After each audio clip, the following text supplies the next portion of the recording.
నమస్కారం. ఏపీటీఎస్ 24/7 న్యూస్కి స్వాగతం. హెడ్లైన్ చూద్దాం. కేసీఆర్ కారు తోకానికి వెళ్ళింది, తిరిగి రాదు. ముఖ్యమంత్రి రేవంత్. జనసేనకు కామన్ సింబల్గా గాజు గ్లాసు. ఏపీలో మే 1 నుంచి 5వ తేదీ వరకు పెన్షన్ల పంపిణీ. రేపటి నుంచి తెలంగాణలో తమిళిసై ఎన్నికల ప్రచారం. బీఆర్ఎస్ కారు కార్ఖానాకు పోయిందని, తుక్కు కింద అమ్ముడుపోయిన ఆ కారు ఇక తిరిగి రాదని సీఎం రేవంత్ రెడ్డి అన్నారు. కేసీఆర్ ఇప్పుడు బస్సు వేసుకుని కొంగజపం చేస్తున్నారని విమర్శించారు. తిక్కలోడు తిరునాళ్ళకు పోతే ఎక్కేందుకు దిగేందుకు సమయం సరిపోయిందన్నట్లుంది కేసీఆర్ పరిస్థితి. కేసీఆర్ కారు తోకానికి వెళ్ళింది, ఇక తిరిగి రాదు. ఉద్యోగం ఊడిందనే కేసీఆర్ బస్సు యాత్ర పేరుతో కొంగజపం చేస్తున్నారు. ఆయన నమ్మితే లట్టుక్కున మింగేస్తారు, జాగ్రత్త. ఈ కొంగ కోటేస్తే పరోక్షంగా బీజేపీకి ఓటు వేసినట్లే అని అన్నారు. ఆదివారం మల్కాజ్గిరి పార్లమెంట్ సెగ్మెంట్ పరిధిలోని ఎల్బీనగర్, యాప్రాలో నిర్వహించిన రోడ్ షో, కార్నర్ మీటింగ్లో రేవంత్ పాల్గొన్నారు. మల్కాజ్గిరి కాంగ్రెస్ అభ్యర్థి పట్నం సునీత మహేందర్ రెడ్డికి మద్దతుగా ప్రచారం నిర్వహించారు. తెలంగాణ చరిత్ర తెలియదు, భూగోళం తెలియదు. మొన్నెక్కనో మాట్లాడుకుంటూ కృష్ణానది కూడా నేనే కట్టినా అంటాడు.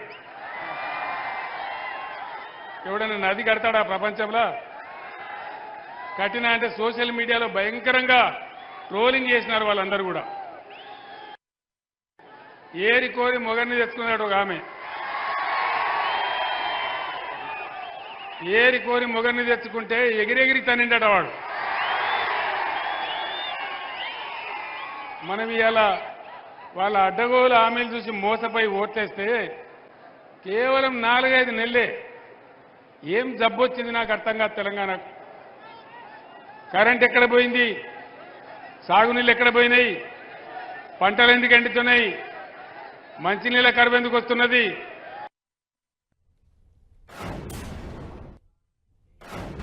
నా ఒక్క ఓటుతో కరోనా సంక్షోభ సమయంలో నాకు స్వనిధి మద్దతు లభించింది. ఇప్పుడు నేను వేసే ఓటుతో ప్రతి సంక్షోభంలో సహాయం లభిస్తుంది.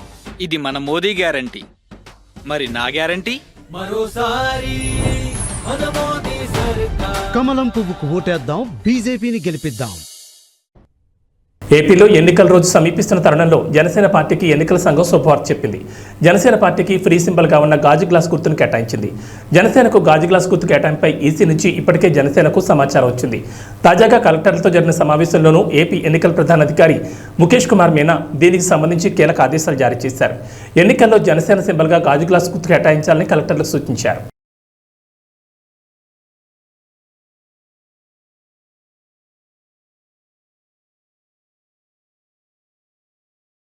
వరంగల్ రోడ్ షోలో కేసీఆర్ కొన్ని ఆసక్తికర విషయాలను కామెంట్ చేశారు. ఈ సందర్భంగా మాట్లాడుతూ వరంగల్ జిల్లాతో నాకు విడదీరని బంధం ఉందన్నారు.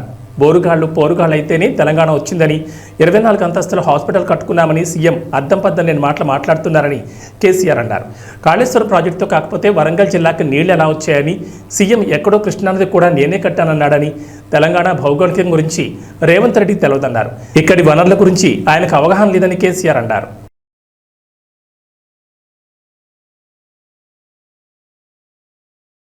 ఏపీలో పెన్షనర్లకు గుడ్ న్యూస్. ఈ మండే ఎండల్లో పింఛన్ల కోసం మీరు సచివాలయాలకు వెళ్లాల్సిన అవసరం లేదు. అవును, లబ్ధిదారుల బ్యాంక్ ఖాతాల్లో పెన్షన్ నగదు జమ చేయాలని ప్రభుత్వం నిర్ణయించింది. ఇక బ్యాంక్ అకౌంట్ లేని వారికి, దివ్యాంగులకు, ఆరోగ్య సమస్యలు ఉన్న వారికి ఇంటి వద్దకు వచ్చి పింఛన్లు ఇవ్వనున్నారు. వీరికి మే 1 నుంచి 5వ తేదీలోపు ఇళ్లకొచ్చి సచివాలయ ఉద్యోగులు పింఛన్లు ఇస్తారు. పెన్షన్ల పంపిణీలో లబ్ధిదారులకు ఇబ్బందులు లేకుండా చూడాలన్న ఈసీ ఆదేశాలతో విధి విధానాల్లో ఈ మేరకు మార్పులు చేసింది ప్రభుత్వం. మాజీ గవర్నర్ తమిళిసై సౌందరరాజన్ రేపటి నుంచి రాష్ట్రంలో ఎన్నికల ప్రచారం నిర్వహించనున్నారు. తమిళనాడు బీజేపీ వాలంటీర్లతో కలిసి 10 రోజుల పాటు ఆ పార్టీ ఎంపీ అభ్యర్థుల తరఫున ప్రచారంలో పాల్గొంటారు. గవర్నర్ పదవికి రాజీనామా చేసిన ఆమె తమిళనాడులోని చెన్నై సౌత్ లోక్సభ స్థానానికి బీజేపీ అభ్యర్థిగా బరిలో ఉన్నారు. ఆ స్థానానికి తొలి విడతలో పోలింగ్ పూర్తయింది. ఒడిశా, పశ్చిమ బెంగాల్లో తీవ్రమైన వేడిగాలులు వీస్తాయని తెలిపింది వాతావరణ శాఖ. ఈ పరిస్థితుల వల్ల ఒడిశా, బెంగాల్ ప్రాంతాలకు రెడ్ అలర్ట్ జారీ చేసినట్టు తెలిపింది ఐఎండీ. బెంగాల్లోని గంగానదిలో చాలా రోజులుగా తీవ్ర వేడిగాలులు వీస్తున్నాయని, అందుకే రెడ్ అలర్ట్ ప్రకటించామని ఐఎండీ సీనియర్ శాస్త్రవేత్త సోమాసేన్ రాయ్ తెలిపారు. ముఖ్యంగా ఉత్తర ఒడిశాలో తీవ్రమైన హీట్ వేవ్ పరిస్థితులు ఉంటాయని తెలిపారు అధికారులు. బెంగాల్లో లాగా వేడిగాలులు తీవ్రత లేకున్నా చాలా రోజుల వరకు హీట్ వేవ్ ఉంటుందని రెడ్ అలర్ట్ ప్రకటించామంది ఐఎండీ. తూర్పు ప్రాంతంలో ప్రస్తుతం ఉష్ణోగ్రత చాలా ఎక్కువగా ఉంటుందని తెలిపింది. బీహార్, జార్ఖండ్ ప్రాంతాలకు ఆరెంజ్ అలర్ట్ జారీ చేసింది. కేరళలోని ఉత్తర ప్రాంతాలకు ఎల్లో అలర్ట్ జారీ చేసింది. దేశంలోని ఉత్తరాది ప్రాంతాల్లో అకస్మాత్తుగా వాతావరణంలో మార్పు రావడంతో ఢిల్లీ సహా కొన్ని ప్రాంతాల్లో పిడుగులు పడ్డాయని తెలిపింది ఐఎండీ.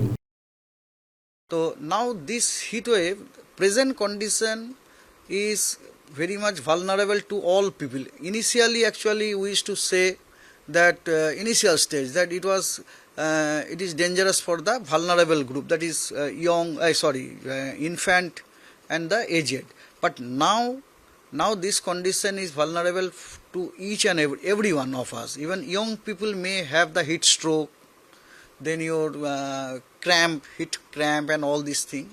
ఉత్తరప్రదేశ్లోని ఉన్నావ్లో ఘోర రోడ్డు ప్రమాదం జరిగింది. ప్రైవేట్ బస్సు ట్రక్కు ఢీకొన్న ఘటనలో 6 మృతి చెందారు, మరో 15 మంది గాయాలయ్యాయి. ఈ ప్రమాదం నసీపూర్ కొత్వాలీ ప్రాంతంలోని జమాల్దీపూర్ గ్రామ సమీపంలో ఆదివారం మధ్యాహ్నం 3:30 ప్రాంతంలో చోటు చేసుకుంది. ప్రయాణికులతో బంగార్మా వైపు వెళ్తున్న ప్రైవేట్ బస్సును ముందు నుంచి వస్తున్న ట్రక్కు ఢీకొట్టింది. దీంతో బస్సులో ప్రయాణిస్తున్న 6 అక్కడికక్కడ మృతి చెందారు.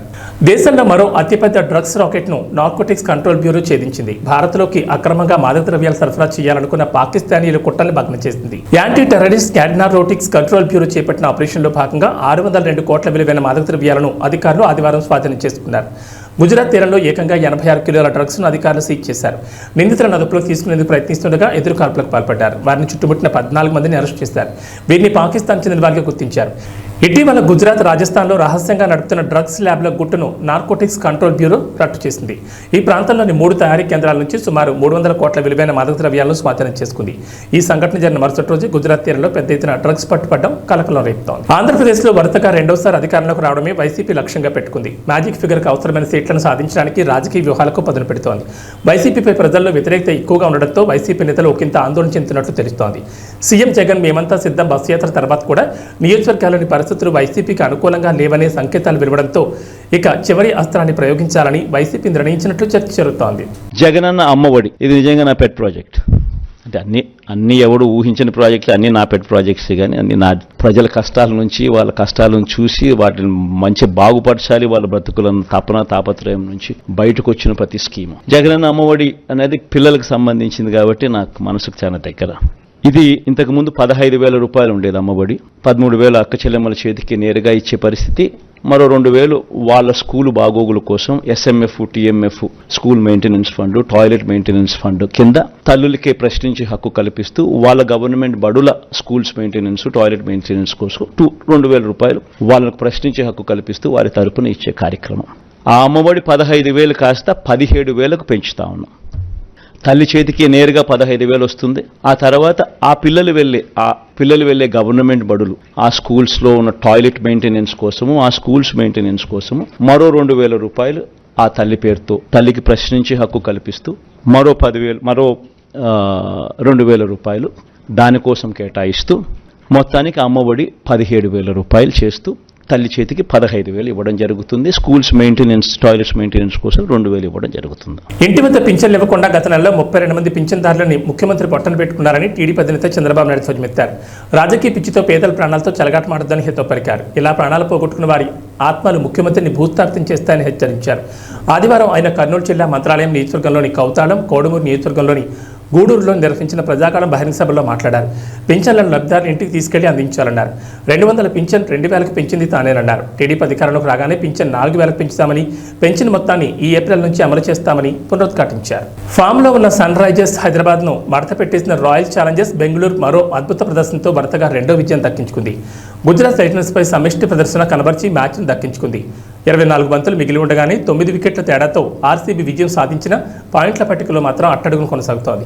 ఈ విజయంతో ఆడిన 10 మ్యాచ్ల్లో 3 విజయాలు సాధించింది. దమ్ముంటే తనపై చేసిన అవినీతి ఆరోపణలు నిరూపించాలని చింతలపూడి వైఎస్ఆర్సీపీ ఎమ్మెల్యే అభ్యర్థి విజయరాజ్ ఛాలెంజ్ చేశారు. తాను ఒక సంస్కారం ఉన్న వ్యక్తిని, టీడీపీ అభ్యర్థి సొంగ రోషన్ కుమార్ సంస్కారహీనుడని దుయ్యబట్టారు. ఎవరు ఎలాంటి వారో ప్రజలకు తెలుసని, అధిక మెజార్టీతో ప్రజలు తనను గెలిపిస్తారని ఆశాభావం వ్యక్తం చేశారు. ఎలక్షన్ నియమావళి ఏంటంటే ప్రత్యర్థిని అనవసరమైన పదాలతో దూషించకూడదు, ఆధారాలు ఉంటేనే మాట్లాడాలి. ఇది ఎలక్షన్ నియమావళి. కనీసం ఎలక్షన్ నియమావళి తెలియని సంస్కారహీనుడిని తెలుగుదేశం అభ్యర్థిగా పెట్టిన తెలుగుదేశం వాళ్ళ నేను క్వశ్చన్ చేస్తున్నా. ఇలాంటి వ్యక్తుల్ని మీరు ఎలా పార్టీలో పెట్టారు అనేది వాళ్ళ విజ్ఞతకే వదిలేస్తున్నా. ఇంకొక మాట, నన్ను అవినీతిపరుడు అంటున్నారు కాబట్టి నేను దమ్ముంటే నా అవినీతిని నిరూపించమని ఛాలెంజ్ చేస్తున్నాను. కొన్ని వేల మందికి నేను సహాయం చేశాను. ఆటో డ్రైవర్లకు కానీ, డ్రైవింగ్ లైసెన్స్ లేని వాళ్ళకి కానీ కొన్ని వేల మందికి నేను నా డబ్బులతో లైసెన్స్ ఇచ్చే సహాయం చేశాను. నీవు నిజంగా దమ్ముంటే నా అవినీతి ఆరోపణల మీద దమ్ముంటే నువ్వు ముందుకొచ్చి దాన్ని నిరూపించమని నేను అతనికి ఛాలెంజ్ చేస్తున్నాను. అంతేకాదు, కులాల మీద చిచ్చు పెట్టింది తెలుగుదేశం పార్టీ. డివైడ్ అండ్ రూల్ని తీసుకొచ్చింది తెలుగుదేశం పార్టీ. ఈరోజు కూడా అనేక మీటింగుల్లో ఈ కులాల గొడవల మీద చిచ్చు పెట్టేది కూడా సోంగారు రోషన్ గారే. నేను ఏ రోజున ఇంతమంది ప్రెస్ మీట్లో నేను ఛాలెంజ్ చేసి చెప్తున్నాను, నేను ఏ రోజు కూడా నేను ఇలాంటి సబ్జెక్టు అన్ని కులాలని సమానంగా చూశాను తప్ప కులాల మధ్య చిచ్చు పెట్టే విధంగా నేను ఏ రోజు మాట్లాడలేదనేది మీ ప్రజలందరికీ తెలుసు, ప్రెస్ వాళ్ళందరికీ తెలుసు. అలాగే నేను నా ప్రత్యర్థి అయిన సోంగారు రోషన్ కుమార్ గారిని ఈ రోజు వరకు పల్లెత్తి నేను మాట్లాడలేదు. ఎందుకంటే నేను సంస్కారం తెలిసిన వ్యక్తిని. నేను నా ప్రత్యర్థిని నేను సమాన హోదాతో ఒక గొప్ప గౌరవంతోనే చూస్తాను తప్ప విద్యత తప్పి సంస్కారహీనంగా పైగా ఈ ఎలక్షన్ నియమావళిని ఉల్లంఘించి నేను ఎప్పుడూ ఏ రోజు తోలనాడలేదు, ఆరోపించలేదు. ఇంకొక మాట చెప్తున్నాను, సింహం సింగిల్గానే వెళ్తుంది, కుక్కలు చాలా మరుగుతాయి. ఈరోజు అతను పాపం నేను మదపటేనుగు వెళ్తున్నప్పుడు కూడా కుక్కలు అనేకం మొదుగుతాయి. నేను ఒక మదపటేనుగుని, నేను ఒక సింహాన్ని. నా యొక్క నాకు వచ్చే కీర్తి ప్రతిష్టలు కానీ నాకు వచ్చే ప్రజల్లో వచ్చే స్పందనలు కానీ అని వారవలేక ఇలాంటి మాటలు మాట్లాడుతున్నాడు అనేది నేను అంటున్నాను. ఎందుకంటే నేను ఏ రోజు కూడా నా ప్రత్యర్థి గురించి పల్లెత్తు మాట్లాడలేదు. ఇది నా సంస్కారం. అతను సంస్కారహీనుడు కాబట్టి ఇలా మాట్లాడుతున్నాడు. నియోజకవర్గంలో గెలవలేకే కేసు వేసే పరిస్థితులు ఏంటో నాకు తెలియదు. అతనికి ఏ కేసును ఎలా వేశాడో అతను సమాధానం చెప్పుకోవాలి. అతను నిరపరాధి అయితే అతను సమాధానం చెప్పుకోవాలి. అంతేగాని నేను కేసు వేయించారని ప్రతిదానికి నన్ను టార్గెట్ చేసి మాట్లాడటం, అతను గెలవలేక ఓడిపోతున్నాడని భయంతో చేసే ఆరోపణలని నేను చెప్తున్నాను.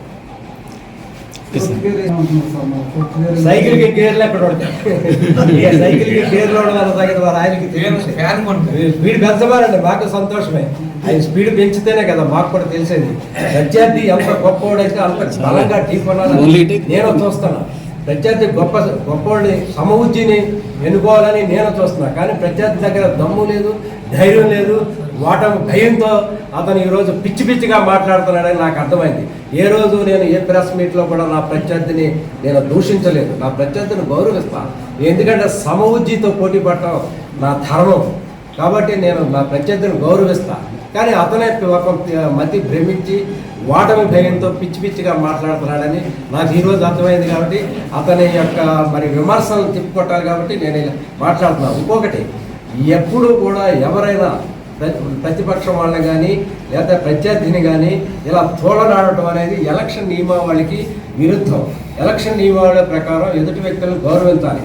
ఇలా ఇంకొకసారి అతను మాట్లాడితే అతని మీద కేసు పెట్టి అతని డిస్క్వాలిఫై చేయించేస్తానని మీ అందరి ముందు గట్టిగా చెప్తున్నాను. ఇలా పిచ్చిగా మాట్లాడటం కరెక్ట్ కాదు. ఇలా మాట్లాడకూడదు. అది సభ్యత కాదు, సంస్కారం కాదు, ఎలక్షన్ నియమావళి అంతకన్నా కాదు. ముందు ఆ పద్ధతులు నేర్చుకోమనండి, సంస్కారం తెలుసుకోమనండి, ఎలక్షన్ రూల్స్ని తెలుసుకోమనండి ఆ సోంగారు రోషన్ కుమార్ గారు. ఆ తర్వాత మాట్లాడమనండి. ఎన్టీఆర్ జిల్లా కొండూరు మండలం గంగిరెడ్డిపాలెం గ్రామంలో ఎన్నికల ప్రచారం ప్రారంభించారు. మైలవరం తెలుగుదేశం పార్టీ మహాకూటమి అభ్యర్థి ఎమ్మెల్యే వసంతకృష్ణ ప్రసాద్, విజయవాడ పార్లమెంట్ అభ్యర్థి కేసినేని శివనాథ్కి సైకిల్ గుర్తు ఓటుపై ఓట్లు వేసి గెలిపించాలని విజ్ఞప్తి చేశారు. ఈ కార్యక్రమంలో బీజేపీ, జనసేన, తెలుగుదేశం పార్టీ సభ్యులు పాల్గొన్నారు.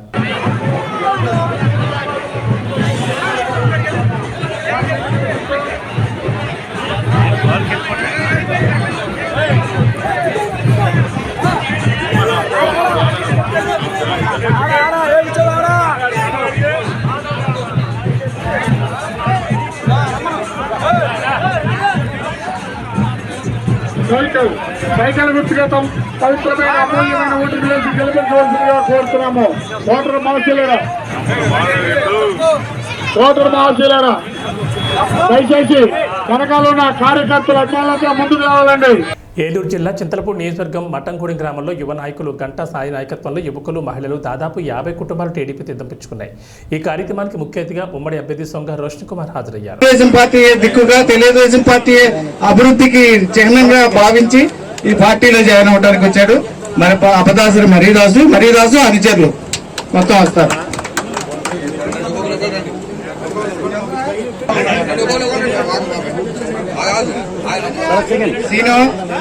సీను మీరందరూ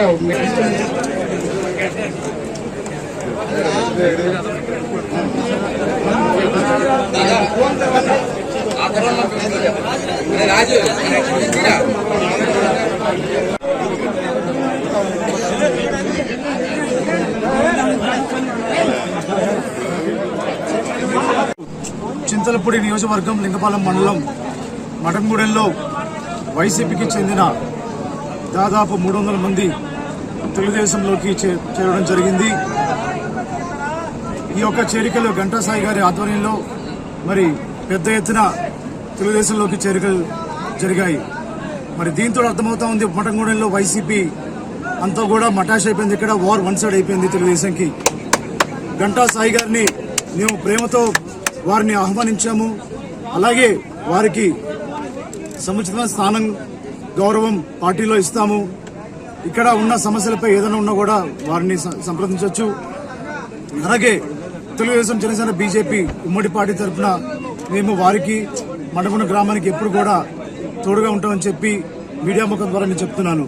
అలాగే ప్రతి గ్రామంలో, ప్రతి మండలంలో చేరికలు 1, 10 కాదు, 100లో, 1000లో చేరికలు తెలుగుదేశం, జనసేన, బీజేపీకి రావడం జరుగుతూ ఉంది. మరి ఎక్కడ చూసినా కూడా మార్పు మొదలైంది. నారా చంద్రబాబు నాయుడు గారు ఆంధ్రప్రదేశ్ ముఖ్యమంత్రిగా ప్రమాణ స్వీకారం చేయడం ఖాయం. అలాగే చింతలపూడి ఎమ్మెల్యే అభ్యర్థిగా నన్ను, ఏలూరు ఎంపీ అభ్యర్థిగా పుట్ట మహేష్ యాదవ్ గారిని భారీ మెజార్టీతో గెలిపిస్తామని ప్రజలు నిశ్చయంగా ఉన్నారు. అదే మాట అందరూ కూడా ఒకే కంఠంతో చెప్తున్నారు. మరొకసారి మఠంగూడెంలో ఇక్కడ జరిగిన చేరికలు ఎవరైతే తెలుగుదేశం పార్టీలోకి వచ్చారో వాళ్ళందరినీ కూడా కుటుంబ సభ్యుల్లాగా మేము చూస్తామని చెప్పి మాటిస్తూ సెలవు తీసుకున్నాను. జై తెలుగుదేశం, జై జనసేన, జై బీజేపీ. ఇప్పుడు మఠంగూడెంలో వైసీపీ, చింతలపూడి నియోజకవర్గ వైసీపీ అభ్యర్థి మఠంగూడెంలో పుట్టాను నేను, మఠంగూడెం నాది అని చెప్తున్నాడు. అలాంటి వైసీపీ అభ్యర్థి మఠంగూడెంలో పుట్టి బ్రేక్ ఇన్స్పెక్టర్గా వర్క్ చేసి మఠంగూడెంలో ₹1 కూడా ఏ పేద వ్యక్తికి ఖర్చు పెట్టిన వ్యక్తి ఖమ్మం విజయరాజు. అట్లాంటి వ్యక్తి ఇవాళ వచ్చేసి మీ అందరికీ సేవ చేస్తాను, మీ అందరికి అది చేస్తాను, మీ అందరికి ఇది చేస్తానని చెప్తే వినడానికి ఇక్కడ చెవులో పూలు పెట్టుకున్నాము. మఠంగూడెం గ్రామ ప్రజలు చాలా తెలివిగల వాళ్ళు. ఈ మఠంగూడెం గ్రామ ప్రజలకి ఎవరికి ఓటేయాలి, ఎవరికి ఓటేయకూడదు అని అందరికీ తెలుసు. ఇవాళ పెద్ద ఎత్తున చేరికలు జరిగినాయి అంటే అదే కారణం. ఇంతవరకు విజయరాజు మఠంగూడెం అని చెప్తున్నాడు. విజయరాజు అనే అతను ఎట్లా ఉంటాడో, ముఖం ఎట్లా ఉంటుందో ఇక్కడ ఉన్న చాలా మంది గ్రామ ప్రజలకి తెలియదు. అట్లాంటిది ఇక్కడ మఠంగూడెం గ్రామం నాది అంటే ఇక్కడ ఏ సేవ చేయకుండా, ఏమీ చేయకుండా వచ్చేసి ఇవాళ ఓట్లు వేసేయమంటే వేసేయడానికి మఠంగూడెం గ్రామ ప్రజలు సిద్ధంగా లేరని మీ అందరి ఈ మీడియా ముఖంగా తెలియజేస్తున్నాం. ఈ చేరికలు చాలా జరిగినాయి. రోషన్ కుమార్ గారు అత్యధిక మెజార్టీతో గెలుస్తారు. ఇంకోటి ఏంటంటే రోషన్ కుమార్ గారు కాదు, చంద్రబాబు నాయుడు గారి ప్రభుత్వం వచ్చేసింది. నిన్న వాళ్ళు ఇచ్చిన ఉడతల బట్టే మేనిఫెస్టో చూసిన తర్వాత అందరికి అర్థమైపోయింది, నిన్నే గెలిచిపోయింది, ప్రభుత్వం స్థాపించేస్తుంది. దాన్ని అందరూ నమ్ముతున్నాము. మీరు కూడా మీడియా ముఖంగా మాకు సపోర్ట్ చేస్తారని కోరుకుంటున్నాం. ఎన్నికల ప్రచారంలో భాగంగా పొన్నవరం గ్రామానికి వచ్చిన వైఎస్ఆర్ కాంగ్రెస్ పార్టీ అభ్యర్థి డాక్టర్ మొండితోక జగన్మోహన్ రావుకి గ్రామస్తులు అపూర్వ స్వాగతం పలికారు. ఫ్యాన్ గుర్తు కోటేసి గెలిపించారంటూ రోడ్ షోలో ప్రచార రథంపై నుంచి ప్రజలకు అభివాదాలు చేస్తూ ప్రతి ఒక్కరిని పలకరించారు.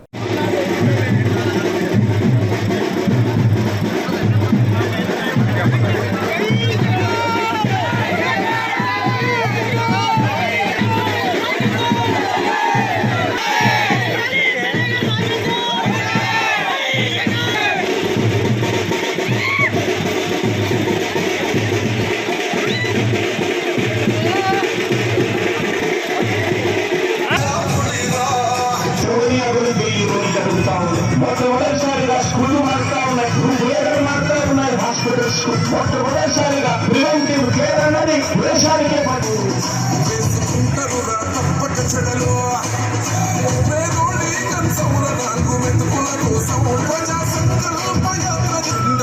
కట్టడమే నీ ఎజెండా, చెలగుండల గుడి కట్టడమే జగను ఎజెండా. బలిరా బలిరా బలిరా పులివెందులలో పుట్టిందా పులిరా, చిల కూర్చోవడమే నీ ఎజెండా. గన్నవరం మండలం మెట్లపల్లిలోని భారీగా గోవా మద్యాన్ని పోలీసులు స్వాధీనం చేసుకున్నారు. మెట్లపల్లిలోని ఓ మామిడి తోటలో మద్యాన్ని అక్రమంగా నిల్వ ఉంచారంటూ పోలీసులు సమాచారం రావడంతో పోలీసులు సోదాలు నిర్వహించగా భారీ మొత్తంలో గోవా మద్యం బయటపడింది. వీటి విలువ సుమారు 75,50,000 రూపాయలు ఉంటుందని అంచనా.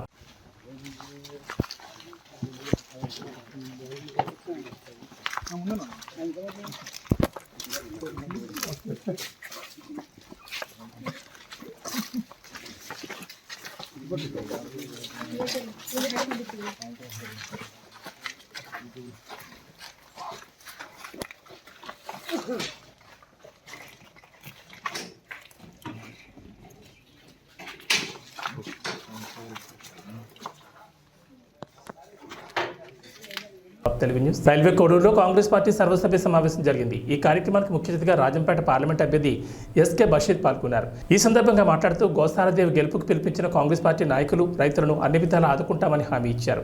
5 సంవత్సరాల్లో రైల్వే కోడూరు నియోజకవర్గానికి వైఎస్ఆర్సీపీ కాంగ్రెస్ పార్టీ చేసింది ఏమీ లేదని కాంగ్రెస్ పార్టీ రాజంపేట పార్లమెంట్ అభ్యర్థి ఎస్కే బషీర్ అన్నారు. యథార్థంగా మాట్లాడి యథార్థంగా పనులు చేసి ఓట్లు వేయించుకోండి, గెలిపించుకోండి. అప్పుడు చేయడం మీ సత్తా ఏందో, మా కాంగ్రెస్ సత్తా ఏందని ఈ సభాముఖంగా తెలియజేస్తున్నాను. రైల్వే కోడూరు మండల అధ్యక్షుడైన నేను డాక్టర్ సయ్యద్ అహ్మద్ మా యొక్క రైల్వే కోడూరు అభ్యర్థి గోశాల దేవి తరఫున మా యొక్క ఎంపీ పార్లమెంట్ అభ్యర్థులు శ్రీ ఎస్కే బాషిద్ గారి తరఫున ఒక మాట రైల్వే కోడూరు ప్రజలకు కానీ అన్నమయ్య జిల్లా ప్రజలకు కానీ తెలియజేస్తున్నాము. మా ఎంపీ గారిని గెలిపిస్తే ఈ యొక్క రైల్వే కోడూరు ప్రాంతం ఎంత సుభిక్షమైన ప్రాంతం అంటే ఎప్పుడైతే ప్రత్యేక హోదా కనుక మాకు వస్తే ఈ ప్రత్యేక హోదా ద్వారా మా ఎంపీ గారి యొక్క ఆధ్వర్యంలో మొత్తం రైల్వే కోడూరు ప్రాంతాన్ని ఒక వ్యవసాయ యొక్క పూర్తిగా ఫుడ్ ప్రాసెసింగ్ యూనిట్స్ కానీ ఇంకా ఈ వ్యవసాయానికి సంబంధించే ప్రతి ఒక్క దీని యొక్క మొత్తం రీసెర్చ్ సెంటర్గా మార్చి రైల్వే కోడూరును మార్చి ప్రజలకు ఇక్కడ ప్రతి ప్రజలకు ఉద్యోగాలు కల్పించి ప్రత్యేక హోదాలో ఏవేవైతే బెనిఫిట్స్ వస్తాయో అన్ని బెనిఫిట్స్ అన్నమయ్య జిల్లాకు వచ్చేలా మేము పాటుపడి పోరాడి మా యొక్క ఎంపీ గారి ద్వారా మేము చేస్తామని ప్రజలకు తెలియజేస్తున్నాము. భాగంగా ఈరోజు అన్నమయ్య జిల్లా రైల్వే కోట నియోజకవర్గంలో గోశాలదేవి కాంగ్రెస్ అభ్యర్థి పార్లమెంట్ సభ్యులు షేక్ బషీర్ గారికి సిపిఎం పార్టీగా మేము సంపూర్ణమైన మద్దతు ఇస్తున్నాం. రాష్ట్రంలో మేము 8 అసెంబ్లీ సీట్లలో సిపిఐ అనేది అలయన్స్లో కుదిరింది కాబట్టి ఈ భాగంగా మేము కోడూరులో వాళ్ళ పొత్తులో భాగంగా వాళ్ళ కోసం మేము పనిచేస్తూ ఉన్నాం. మేము స్థానిక సమస్యలపైన అనేకమైనటువంటి ఉద్యమాలు చేశాం. కోడూరులో బైపాస్ రోడ్డు కావాలని, అదే వెరైటీస్ మిల్లులు 200 మూతపడిపోయి దాదాపు 30,000 మంది ప్రత్యక్ష పరోక్షంగా ఉపాధి కోల్పోయినారు. ఈ పాలకవర్గ తెలుగుదేశం కానీ వైసీపీ కానీ 2 పార్టీల మిల్లుల గురించి పట్టించుకోలేదు. ఆ మిల్లులు ఆత్మహత్య చేసుకునే పరిస్థితి ఉంది, ఉపాధి పోయింది. అదేవిధంగా ఈరోజు సబ్ రిజిస్టర్ ఆఫీస్ లేదు, వెంకటగిరికి రోడ్డు లేదు. అదేవిధంగా బ్యాక్ వాటర్ సమస్యలు తెస్తామన్నారు, ఇంతవరకు తేలేదు. అదేవిధంగా కోల్డ్ స్టోరేజ్ తెస్తామన్నారు, తెలదు. అప్సా జ్యూస్ ఫ్యాక్టరీ మూతపడింది. ఆ పండ్లకు ప్రసిద్ధిగాంచిన అప్సా ఫ్యాక్టరీ దాన్ని విస్తృతపరిస్తే ఈ ప్రైవేట్ జ్యూస్ ఫ్యాక్టరీల వల్ల గవర్నమెంట్ దాన్ని మూత వేశారు. గతంలో రాజశేఖర్ 8 కోట్లు కేటాయించాడు లాస్ట్ మూమెంట్లో, కానీ దాన్ని మళ్ళీ తర్వాత వచ్చిన పాలకవర్గాలు ఎవరు దాన్ని అమలు చేయలేదు. కాబట్టి దాన్ని తెరిపించాలి. అదేవిధంగా ఇక్కడ చెరువులన్నీ కబ్జాకైనాయి, ప్రభుత్వ భూములు కబ్జాకైనాయి. పేదవాడికి తెలుగుదేశం ప్రభుత్వం కానీ వైసీపీ ప్రభుత్వం ఒక్క పేదవాడికి 1 ఎకరా భూమి ఇవ్వలేదు. ఈరోజు అసైన్మెంట్ జరపలేదు. జరిపితే ఒక లాస్ట్ మూమెంట్లో వాళ్ళకి అనుకూలంగా ఉన్నట్టు చేసుకున్నారు, ఎవరికి పేదవాడికి ఇవ్వలేదు. కాబట్టి అసైన్మెంట్లో పేదవాడికి అందరికీ భూమి దక్కాలి. భూమి కొనుగోలు పథకం దళితులకు ఉంటే దాన్ని తీసేశారు వీళ్ళు, ఈ వైసీపీ ప్రభుత్వం. సంక్షేమ పథకాలు అనేకమైన దూరం చేస్తారు ప్రజలకు అందుబాటులో లేకుండా.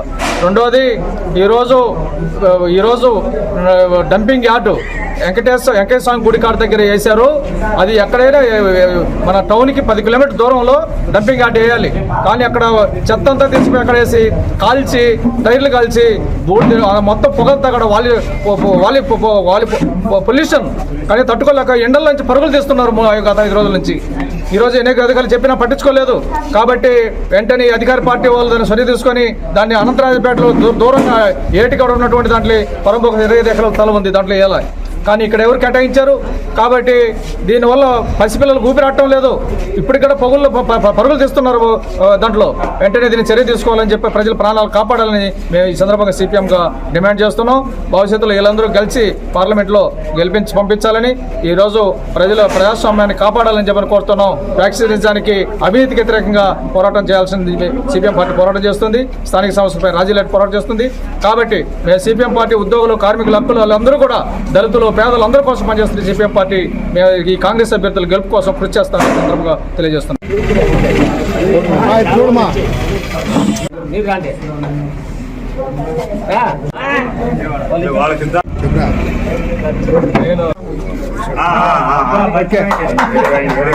సార్ ఎట్లా సోదరా నమస్తే.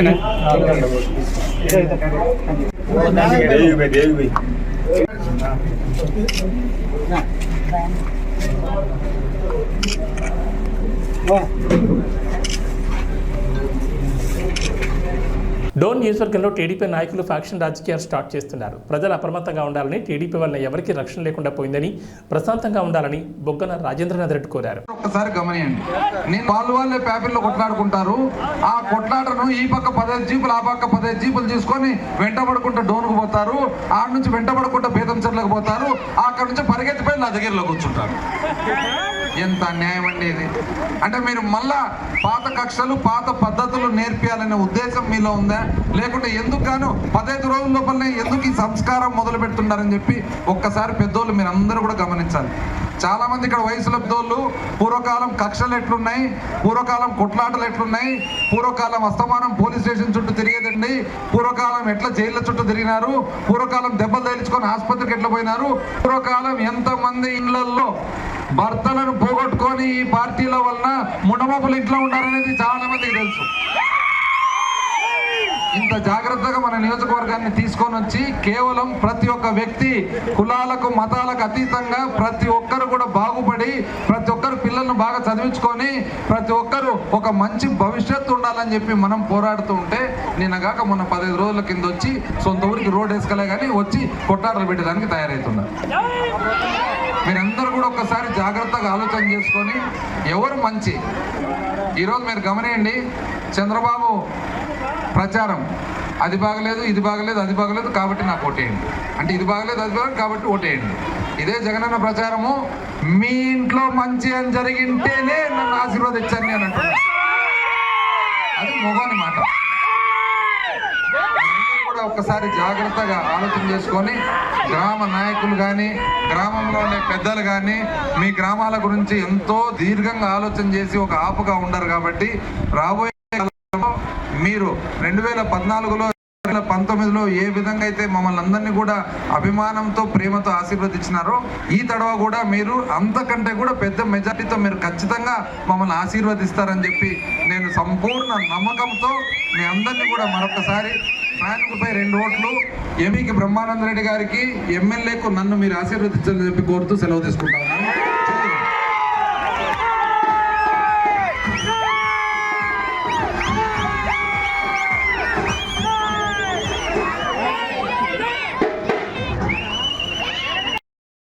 ఖమ్మం బీఆర్ఎస్ పార్టీ ఎంపీ అభ్యర్థి నామా నాగేశ్వరరావు స్థానిక కూరగాయల మార్కెట్లో ఎన్నికల ప్రచారం నిర్వహించారు. ఈ సందర్భంగా నామా తాను 2 సార్లు ఎంపీగా చేసిన అభివృద్ధిని వివరించి తన కారుగుర్తుకు ఓటు వేయాలని అభ్యర్థించారు.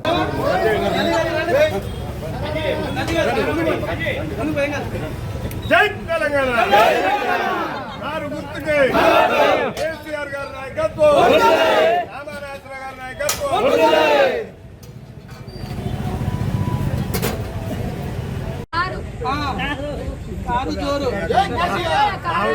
కోటర్ ఇచ్చాను సార్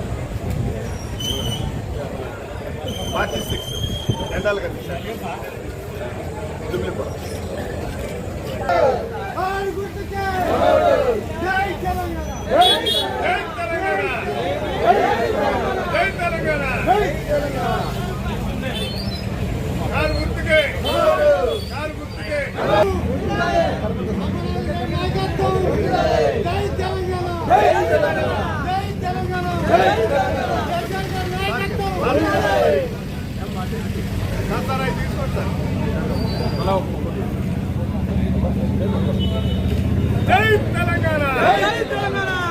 ఏబీ బులెటిన్ విశేషాలు. నమస్కారం.